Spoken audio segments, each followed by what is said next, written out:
Assalamualaikum warahmatullahi wabarakatuh. Pertama-tama puji syukur atas kehadirat Allah Subhanahu wa taala karena atas berkat rahmatnya lah kami dapat menyelesaikan tugas yang diberikan oleh Bapak Muwafiq Jufri MH. Kami dari kelompok 2 akan mempresentasikan tentang gugatan lingkungan, konsep dan aplikasi serta persoalan hukumnya.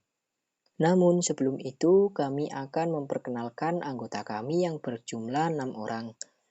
Yang pertama Aldora Eriza Johan dengan nomor NIM 257, Dani Mustafa dengan nomor NIM 094, Domingos dengan nomor NIM 104, Fares Safila dengan nomor NIM 270, Muhammad Firmansyah dengan nomor NIM 268, serta Raffi Ahmar Mubarok dengan nomor NIM 258. Saya Raffi Ahmar Mubarok dengan NIM 258. Di sini saya akan sedikit menjelaskan tentang apa itu gugatan.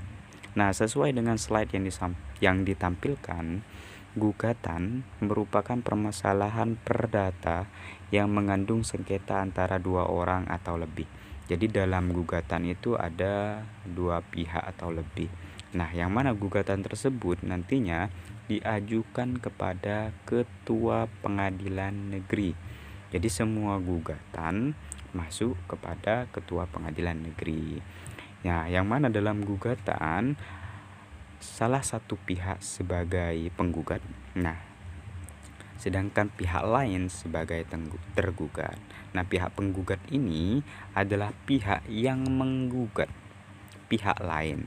Nah, pihak lain ini adalah sebagai tergugatnya.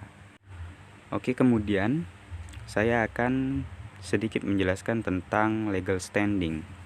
Nah, istilah legal standing ini disebut juga sebagai standing, ius standi, persona standi, yang bila di Indonesia akan menjadi hak gugat, atau ada pula yang menyebutnya dengan kedudukan gugat. Hak demikian tidak saja dimiliki setiap orang, tetapi juga berlaku bagi kelompok masyarakat yang bertujuan untuk kepentingan perlindungan lingkungan, bahkan pula pemerintah. UU PLH 2009 mengenal beberapa hak mengajukan gugatan atau kedudukan gugat yang dapat dirinci sebagai berikut. Yang pertama adalah hak gugat individual. Hak gugat individual ini dapat ditemukan pada pasal 84 ayat 1 UU PLH 2009. Yang kedua adalah hak gugat masyarakat dalam bentuk class action yang dapat ditemukan pada pasal 91 UU PLH 2009. Kemudian ada hak gugat pemerintah yang dapat ditemukan pada pasal 90 UU PLH 2009. Kemudian hak gugat organisasi lingkungan yang dapat ditemukan pada pasal 92 UU PLH 2009. Kemudian yang terakhir ada hak gugat administrasi. Hak gugat administrasi ini dapat ditemukan pada pasal 93 UU PLH 2009. Itu saja dari saya, terima kasih. Gugatan mengenai adanya perilaku perusakan pada lingkungan memanglah harus ditegakkan. Terlebih, lingkungan merupakan salah satu faktor penting dalam berlangsungnya kehidupan makhluk hidup.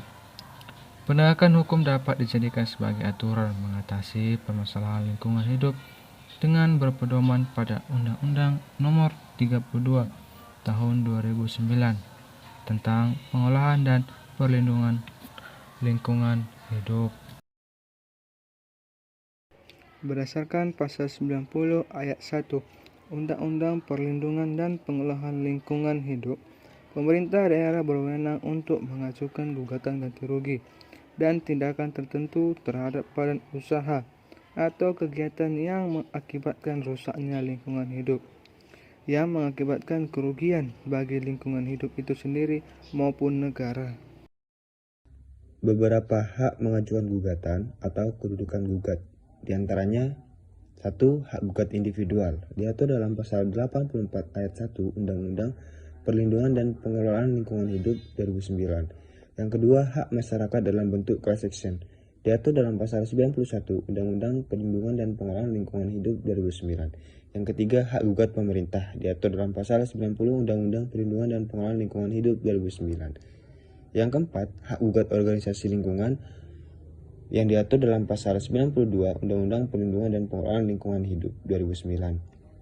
Yang kelima, hak gugat administrasi yang diatur dalam pasal 93 Undang-Undang Perlindungan dan Pengelolaan Lingkungan Hidup 2009. Selanjutnya yaitu syarat-syarat mengajukan gugatan, di mana diantaranya yaitu harus berbentuk badan hukum, menegaskan di dalam anggaran dasarnya bahwa organisasi tersebut didirikan untuk kepentingan pelestarian fungsi lingkungan hidup, dan telah melaksanakan kegiatan nyata sesuai dengan anggaran dasarnya paling singkat 2 tahun.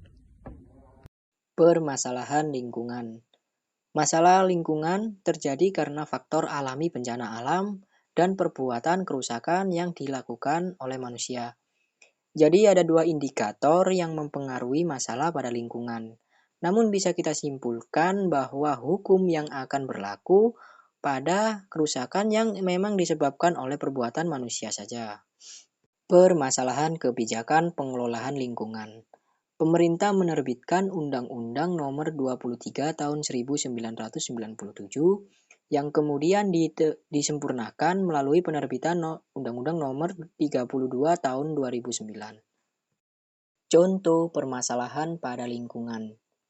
Kami memberikan dua contoh berbeda mengenai permasalahan lingkungan, yakni dari faktor perbuatan manusia yang bisa digugat hukum pelakunya dan dari faktor murni bencana alam. Yang pertama, terjadinya lumpur lapindo di Sidoarjo, Jawa Timur, diduga karena pengeboran yang kurang tepat oleh PT Lapindo. Kemudian yang kedua, bencana tsunami Selat Sunda, yang memang banyak memakan korban, dan diduga karena guncangan atau gempa erupsi Gunung Anak Krakatau. Begitulah presentasi dari kelompok 2. Apabila ada materi yang memang kurang dapat difahami, dapat ditanyakan di kolom komentar. Sekian dari kami, undur diri. Wassalamualaikum warahmatullahi wabarakatuh.